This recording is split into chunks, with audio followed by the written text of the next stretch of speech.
સાહેબ, ખાસ કરીને જે એક અરજી આવી છે સીએમઓ સુધી ગઈ છે, માનવ અધિકાર પંચે તપાસના આદેશ આપ્યો, એમાં તમારા નામનો ઉલ્લેખ કરવામાં આવ્યો છે. તમારી દ્રષ્ટિએ હકીકત શું છે? આ વિદ્યાર્થીઓ આ ભવનમાં અભ્યાસ કરે છે કે શું છે? તમારી પાસે કઈ આ વિગત આવી છે કે શું? આ વિગત મારી પાસે આવી છે કે આવો એક પ્રકારનો પત્ર છે ઓફિશિયલ અર્થશાસ્ત્ર ભવનને કે મને હજુ સુધી પત્ર મળ્યો નથી. એટલે વિદ્યાર્થીનું નામ છે, એ નામ સાચા છે કે ખોટા છે એનો મને ખ્યાલ નથી, પણ મને પૂર્ણ શ્રદ્ધા છે કે એમાં કોઈ વિદ્યાર્થીના, અમારા કોઈ વિદ્યાર્થીઓના નામ હોય જ ન શકે, કારણ કે એ પ્રકારનું મારું વ્યક્તિત્વ નથી. સર, જે યુનિવર્સિટી પાસ સામેથી તમને કોઈ આ બાબતે પૂછવામાં આવશે તો તમે સહયોગ આપશો? બિલકુલ. યુનિવર્સિટીનો હું કર્મચારી છું. આ તો મારે સંલગ્ન બાબત છે, પણ મારે સંલગ્ન બાબત ન હોય તો પણ યુનિવર્સિટીની બાબતમાં મારો સહયોગ જ હોય છે. અને મારો આમાં સહયોગ એટલા માટે જ રહેશે કે જલ્દીથી જલ્દી આ મેટર પૂરી થાય તો મને મારું આ કષ્ટ પૂરું થાય.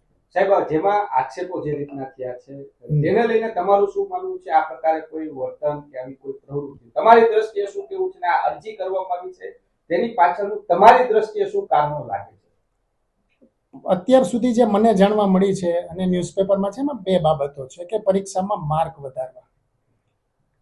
સૌને ખબર હોય કે પરીક્ષામાં નામ નહીં, સીટ નંબરની પણ ઓળખ નથી થતી, એટલે કે પરીક્ષામાં પૂર્ણ ગોપનીય હોય, એટલે કે કોઈ એક્સ વ્યક્તિને કોઈ વાય વ્યક્તિને માર્ક આપવા વધારે એ શક્ય હોતું નથી. ને બીજી વસ્તુ, એ તો શક્ય નથી હોતું ને બિલકુલ મારી એવી પ્રવૃત્તિ પણ નથી, એવો મારો સ્વભાવ પણ નથી અને કોઈ શિક્ષકનો એવો હોય જ નહીં.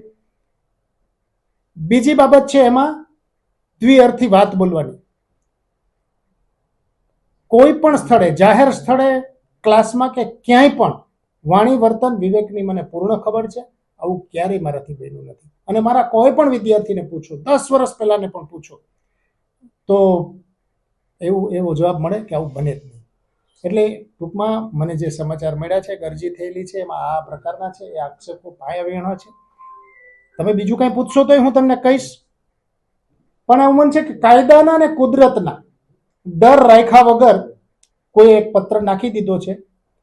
કાયદાની રીતે જે કંઈ થશે એ યુનિવર્સિટી કરશે અને કુદરતની રીતે થશે એ વ્યક્તિને ખબર પડશે. સાહેબ,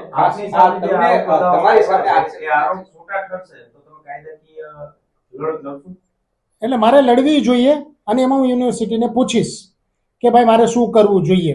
આક્ષેપો વહેલામાં વહેલા જેવું તપાસ થશે એટલે તરત જ ખોટા સાબિત થશે ને પછી મને યુનિવર્સિટી કહેશે કે મારે વ્યક્તિગત રીતે આ કરવું જોઈએ તો હું એમ ચોક્કસ કરીશ.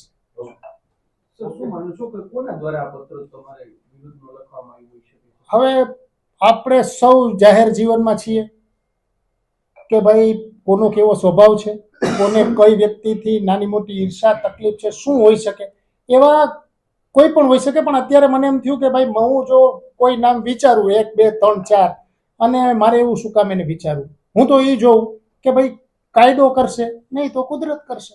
તમારી વિરુદ્ધ કેમ આ લેટર લખવામાં આવ્યો? કારણ કે ઘણા બધા આક્ષેપો પાછા છે, ઘણા બધા પ્રોફેસરો છે. હવે મારા જ વિરુદ્ધ છે એવું નથી, કારણ કે આવું ઘણી જગ્યાએ ઘણી વાર બનતું હોય છે, બરાબર છે.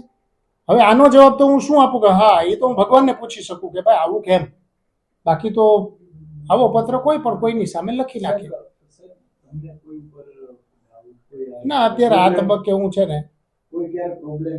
ના, મારે વ્યક્તિગત એવું કોઈને એવું ના હોય કે ભાઈ ટૂંકમાં આવું મારી પાછળ કરે એવું મને કોઈ અત્યારે લાગતું નથી. હશે તો છે જ કોઈ પણ.